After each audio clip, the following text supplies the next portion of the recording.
देखिए बच्चों, हम लोग पढ़ेंगे स्मिट अभिक्रिया। स्मिट अभिक्रिया में क्या होता है? मोनोकार्बोक्सिलिक अम्ल हाइड्रोजोइक अम्ल से क्रिया करके प्राथमिक एमीन बनाते हैं। क्या बनाते हैं? प्राथमिक एमीन बनाते हैं। तो स्मिट अभिक्रिया में अगर देखा जाए, कार्बोक्सिलिक अम्ल RCOOH हाइड्रोजोइक अम्ल का क्या सूत्र होता है? हाइड्रोजोइक अम्ल EHN3, इसको बोलते हैं हाइड्रोजोइक अम्ल। ये हाइड्रोजोइक अम्ल कार्बोक्सिलिक अम्ल से क्रिया करता है। कार्बोक्सिलिक अम्ल, हाइड्रोजोइक अम्ल या कार्बोक्सिलिक अम्ल हाइड्रोजोइक अम्ल से क्रिया करके क्या बनाता है? प्राथमिक एमीन बनाता है। और अगर देखा जाए RNH2 plus N2 plus CO2,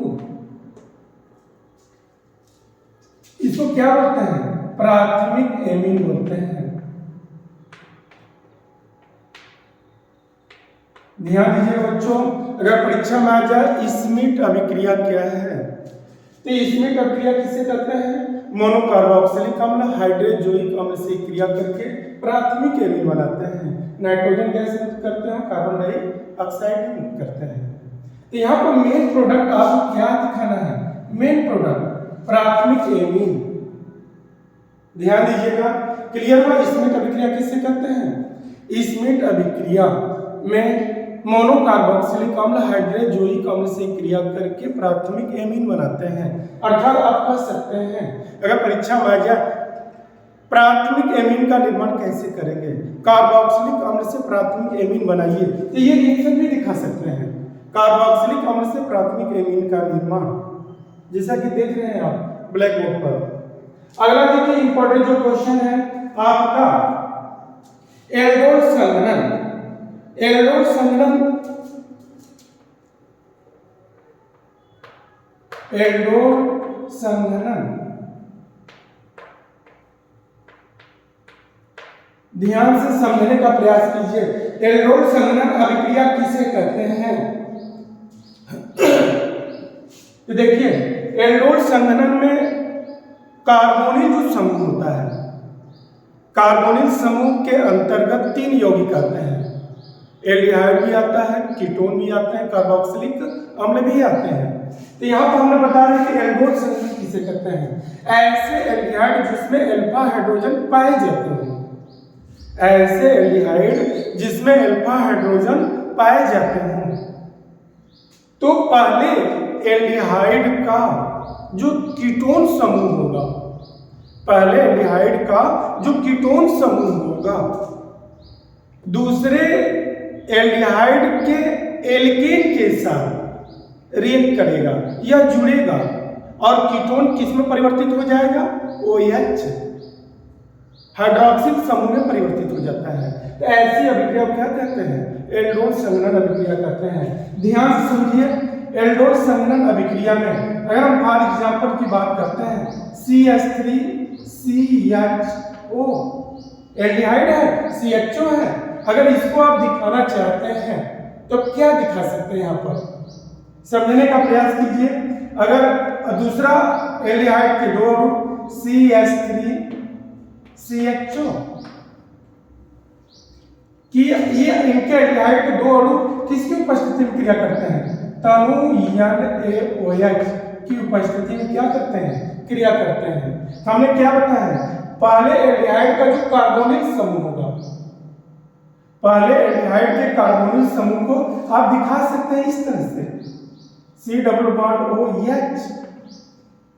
और यहाँ पर जो CH3 है, इसको आप इस तरह से भी दिखा सकते हैं, CH2H। ध्यान दीजिएगा, या तो आप यहां पर ऑक्सीजन को यहां पर दिखा दीजिए, ये H। तो हमने क्या बताया? पहले एल्डिहाइड का जो कार्बोनिल समूह होगा CO, ये जो देख रहे हैं जी कार्बोनिल समूह है, और दूसरे एल्डिहाइड का एल्केन समूह का हाइड्रोजन, ये आपस में क्या करेगा, जुड़ेगा।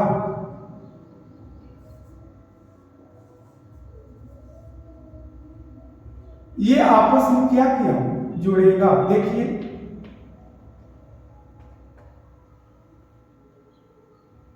ये जुड़कर क्या बनाएगा, जो कीटोन है कि किसमें बदल जाएगा, हाइड्रोक्सिल समूह बदलेगा। क्या दिखा सकते हैं, CH3 CH CH3 CH। अब इसी के साथ क्या दिखा सकते हैं, OH। क्या दिखाएंगे, OH। फिर क्या होगा, CH2। फिर क्या दिखाएंगे, CHO। ये पॉइंट CH2 CHO, इसका नामकरण करिए। अगर देखा जाए तो 1 2 3 4, इसका क्या नाम होगा, ध्यान दीजिएगा इसको। ये एल्डिहाइड है, एल्डिहाइड। एल्डिहाइड के कितने अणु, 2 अणु। एल्डिहाइड के 2 अणु तनु NaOH की उपस्थिति में आपस में क्रिया करते हैं। पहले एल्डिहाइड का जो कार्बोनिल समूह होगा दूसरे एल्डिहाइड के एल्किल समूह के साथ रिएक्ट करेगा। पहले एल्डिहाइड का कार्बोनिल समूह, दूसरे एल्डिहाइड के एल्किल समूह। एल्किल समूह का हाइड्रोजन, इसका ऑक्सीजन आपस में जुड़ करके क्या बनाया, OH बनाया, और बाकी ऐड होगा। तो इसका नामकरण करेंगे तो क्या बनेगा, 1 2 3 4। 3 पर क्या लगा है, OH। इसको क्या लिख सकते हैं, 3 हाइड्रोक्सी। 3 हाइड्रोक्सी। कितने कार्बन है, 4 कार्बन को क्या लिखेंगे, ब्यूटेन या ब्यूट। फिर CHO लग जाता है तो उसके नाम में अल जोड़ दिया जाता है। तो क्या लिखेंगे, 3 हाइड्रोक्सी ब्यूटेनल। ब्यूटेनल, ध्यान दीजिएगा, बहुत इंपॉर्टेंट रिएक्शन है जी, आता है परीक्षा में। इसमें अभिक्रिया में क्या देखा आपने, मोनोकार्बोक्सिलिक अम्ल। मोनोकार्बोक्सिलिक अम्ल हाइड्रोजोइक अम्ल से क्रिया करके प्राथमिक एमीन बनाते हैं। किस अभिक्रिया में, स्मिथ अभिक्रिया में। जबकि एल्डोल संघनन की अभिक्रिया में एल्डिहाइड के 2 अणु आपस में क्रिया करते हैं, किसकी उपस्थिति में, तनु NaOH की उपस्थिति में। तो पहले एल्डिहाइड का कार्बोनिल समूह, दूसरे एल्डिहाइड के एल्किल समूह का हाइड्रोजन आपस में संघनन करते हैं, क्रिया करके क्या बनाते हैं, OH बनाते हैं। तो ये क्या बनेगा, 3 हाइड्रोक्सी ब्यूटेनल। इतना क्लियर हुआ, इसको समझने का प्रयास कीजिए। अभी 2 रिएक्शन हमने बताया, स्मिथ अभिक्रिया, एल्डोल संघनन अभिक्रिया। आगे का स्टेप देखिए।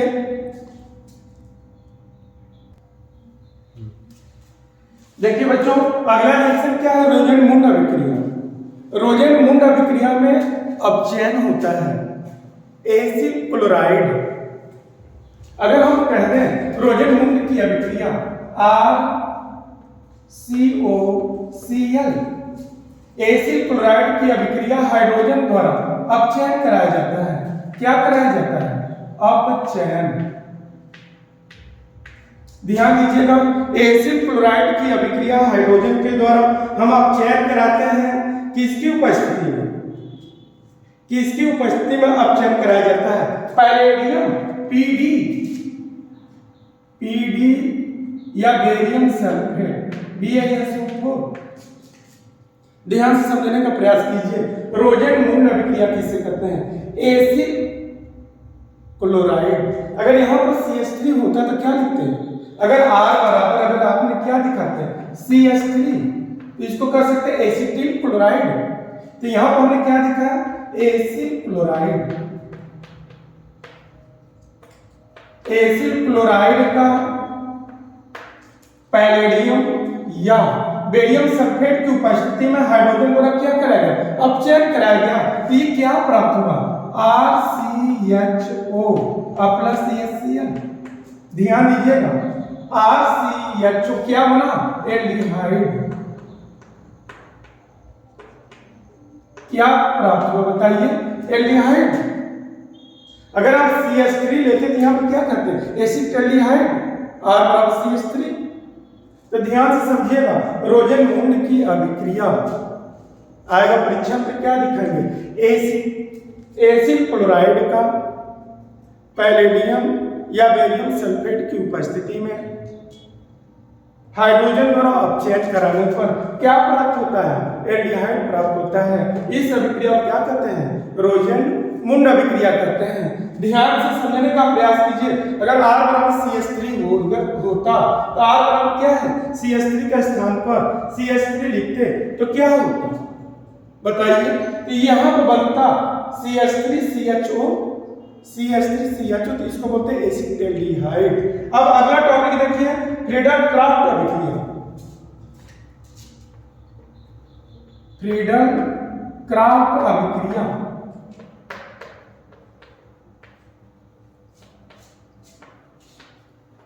ध्यान दीजिएगा, फ्रीडल क्राफ्ट अभिक्रिया किसे कहते हैं?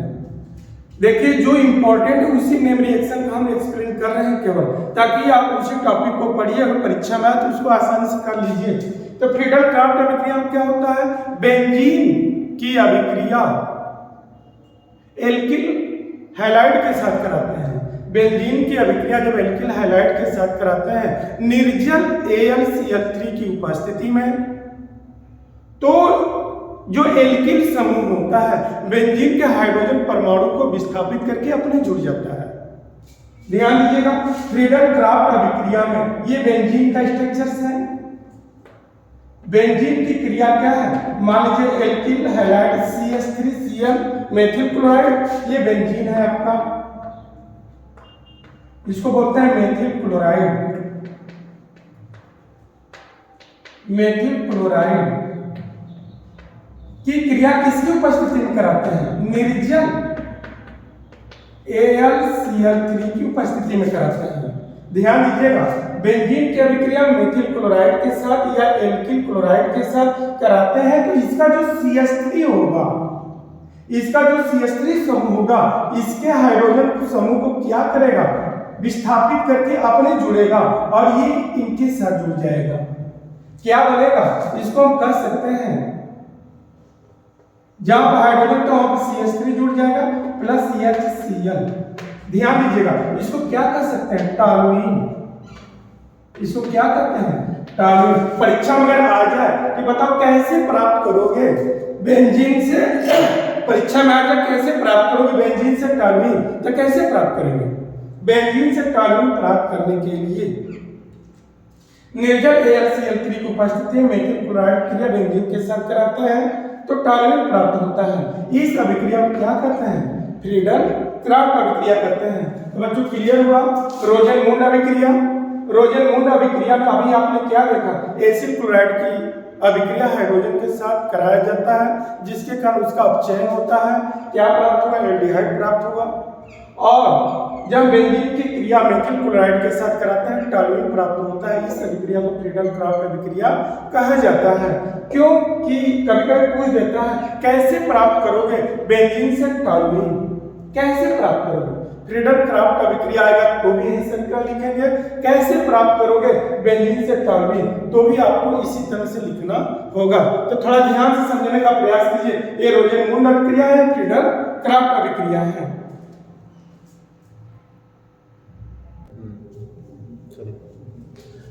देखिए गाटरमान कांच अभिक्रिया क्या है? गाटरमान कांच अभिक्रिया में बेंजीन रिंग से CHO समूह जुड़ते हैं। गाटरमान कांच अभिक्रिया के बारे में ध्यान दीजिएगा। बेंजीन की अभिक्रिया या बेंजीन के इथरी विलयन में अगर ध्यान से समझने का प्रयास कीजिए, गाटरमान कांच अभिक्रिया किसे कहते हैं? बेंजीन के इथरी विलयन में कार्बन मोनोऑक्साइड और HCl के मिश्रण को प्रवाहित करते हैं निर्जल AlCl3 की उपस्थिति में, तो बेंजीन किसमें परिवर्तित हो जाता है? एल्डिहाइड में परिवर्तित हो जाता है। इसी अभिक्रिया को क्या कहते हैं? गाटरमान कांच अभिक्रिया कहते हैं। अर्थात बेंजीन के इथरी विलयन में बेंजीन की इथरी विलयन में किसके मिश्रण को प्रभावित करते हैं? कार्बन मोनोऑक्साइड और HCl। कार्बन मोनोऑक्साइड और HCl गैस को प्रवाहित करते हैं किसकी उपस्थिति में? निर्जल AlCl3 की उपस्थिति में क्या करते हैं? प्रवाहित करते हैं। बेंजीन का जो इथरी विलयन होगा उसमें क्या है? इन गैसों का मिश्रण प्रवाहित करते हैं किसकी उपस्थिति में, निर्जल AlCl3 की उपस्थिति में ये बेंजीन किस में बदल जाता है? ये बेंजीन बदल जाता है बेंजील्डिहाइड में बदल जाता है। बेंजील्डिहाइड CHO प्लस HCl, जरा इसको बोलते हैं बेंजील्डिहाइड।